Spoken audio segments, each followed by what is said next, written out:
Personne ici en Ituri peut me contredire. Donc l'homme de Kwandroma a manqué l'occasion de se taire et avoir honte et marcher profil bas en mémoire des communautés victimes des atrocités des territoires de Djougou. C'est comme ça que nous disons que, au regard de tout ceci, une parole de vérité pèse plus que le monde entier. Vous avez vu comment le monsieur transpire. Parlons des émoluments. La vérité que la population ne savait pas. Parce qu'il y a eu des chantages au nom du gouverneur. Il y a eu des contre-vérités au nom du gouverneur. Et qu'ils ne sont pas payés parce que c'est le gouverneur qui bloque la machine. Lorsque tout a été débloqué, personne n'a dit mot. Mais ce sont les mêmes contre-vérités qui continuent à prendre place. Le mensonge a pris place à la place de la vérité. Voilà la raison pour laquelle, dans le cadre de la redevabilité, nous avons dit que la vérité tenait avant l'Assemblée provinciale, avec 48 députés qui siègent. Avant, ils avaient une enveloppe de 274 489 857 francs congolais, équivalent en dollars, vous allez le faire.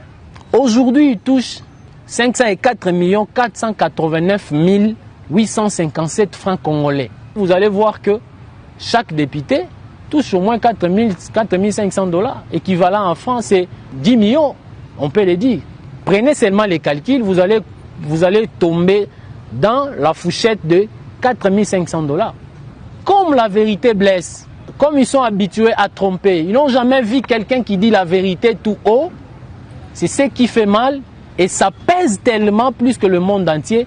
Et voilà, il est agité, voilà, il transpire même alors qu'il est dans un bureau climatisé. Donc cette affaire doit être close. Un conseil, l'honorable président, s'il y a quelqu'un en Ituri qui doit se taire en mémoire des victimes des atrocités des territoires de Djougou, c'est l'honorable Siméon Tshombe.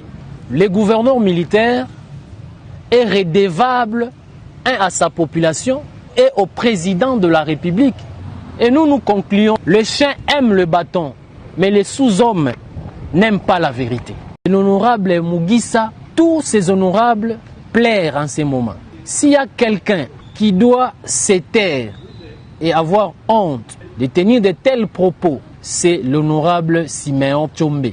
Parce que ces verbiages ont fait révolter, énerver même les esprits des victimes, voire même les familles des victimes du massacre des Drodro, massacre des Mazé, des Tché, des Boulé. Car si aujourd'hui il est président, c'est au prix des sangs de ces milliers de nos populations, d'où la naissance d'une structure G5 défendant les comités de victimes. Il doit garder dans son esprit, même le jour où il ne sera plus honorable, parce que dans la mémoire collective des Ituriens, M. Siméon, il est un élément déclencheur des hostilités en territoire de Djougou. D'aucuns ignorent que là où il est né, c'est le berceau des Codeco.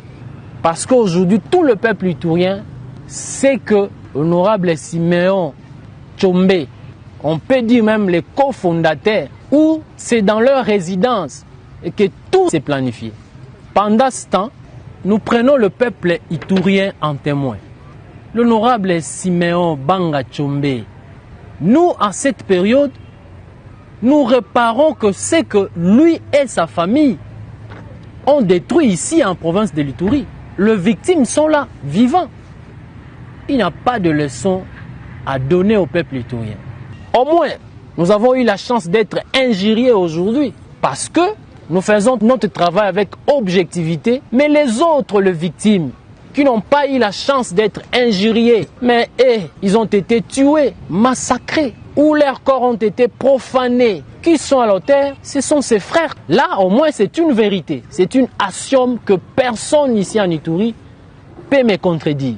Donc, l'homme de Kwandroma a manqué l'occasion de se taire et avoir honte et marcher profil bas en mémoire des communautés victimes des atrocités des territoires de Djougou. C'est comme ça que nous disons que, au regard de tout ceci, une parole de vérité Le résultat est logé de l'état de siège en Ituri et la réussite du processus de Nairobi 3 avec la participation de certains miliciens de l'Ituri initiés par le chef de l'État, Félix Antoine Tshisekedi Tshilombo, n'ont pas chanté. Les ennemis de la paix à l'interne tout comme à l'externe du pays, dans leur abîme de la mort et acabit destructeur, ont mis en place la stratégie à 2 niveaux dont l'objectif est la recrudescence de violence sur les populations et organiser les villes mortes pour justifier la levée de l'état de siège, explique le gouverneur militaire, le lieutenant-général Luboyanka Shomadjoni. Ils sont dans plusieurs groupes. Ils donnent des messages de haine.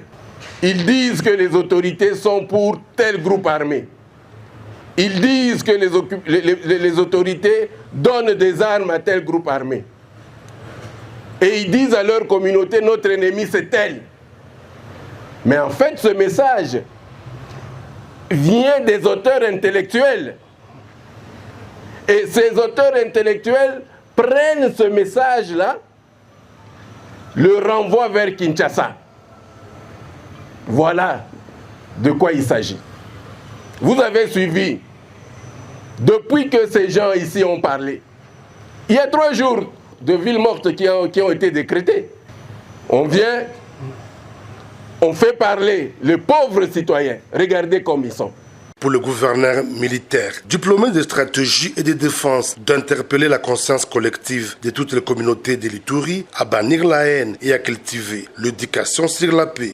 Siku ile mitaenda watasema etat de siege naenda nitatoka na valizi yangu mimi narudia kwetu. Tusichike babatu, ni watu wa moya, sisi tutaenda. Lakini kama mbadenoncer, kama unafuata vile vitu wanafanya, le jour où nous allons partir, vous resterez avec eux.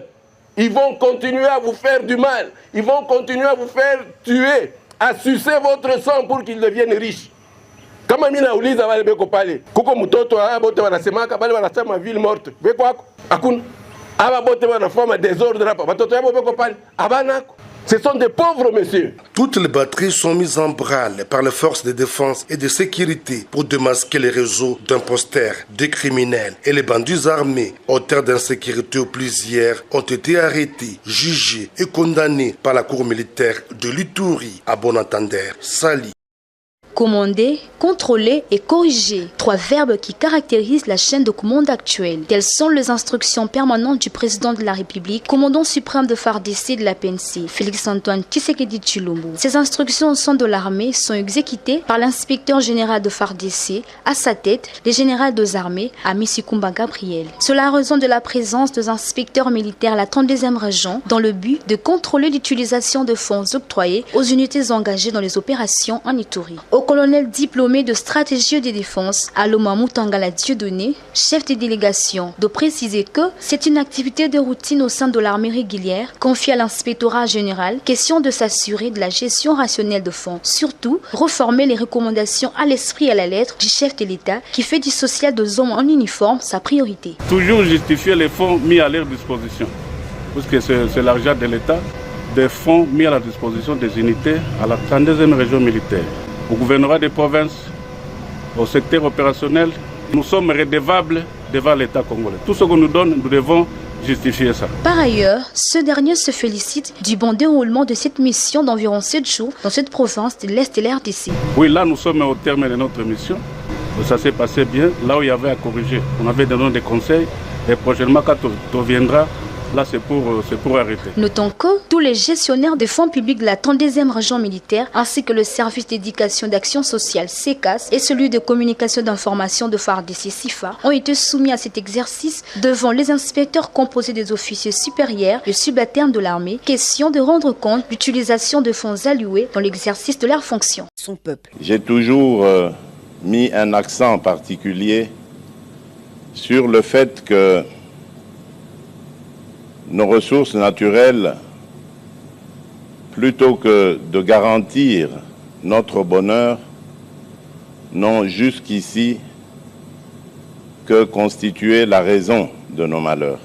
Contrairement à ce qui a été dit ici et là par les mauvaises langues, c'est exactement ce genre de partenariat que j'avais recherché avec nos voisins, pour mettre fin à ce trafic et cette contrebande de nos minerais et pouvoir les faire profiter à nos populations respectives, en créant évidemment cette chaîne de valeur qui va apporter beaucoup de bénéfices à nos pays et à nos peuples respectifs.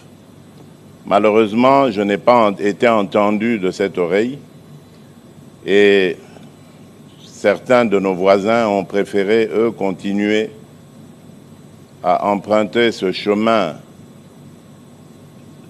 parsemé d'embûches, mais surtout de sang de nos compatriotes. En seulement une semaine de collecte, 28 kilos de lingots d'or en guise d'échantillon d'une valeur estimée à 5 millions de dollars. L'objectif pour les partenaires, c'est produire entre 15 à 25 tonnes par an. Sur le terrain, grâce à ce système,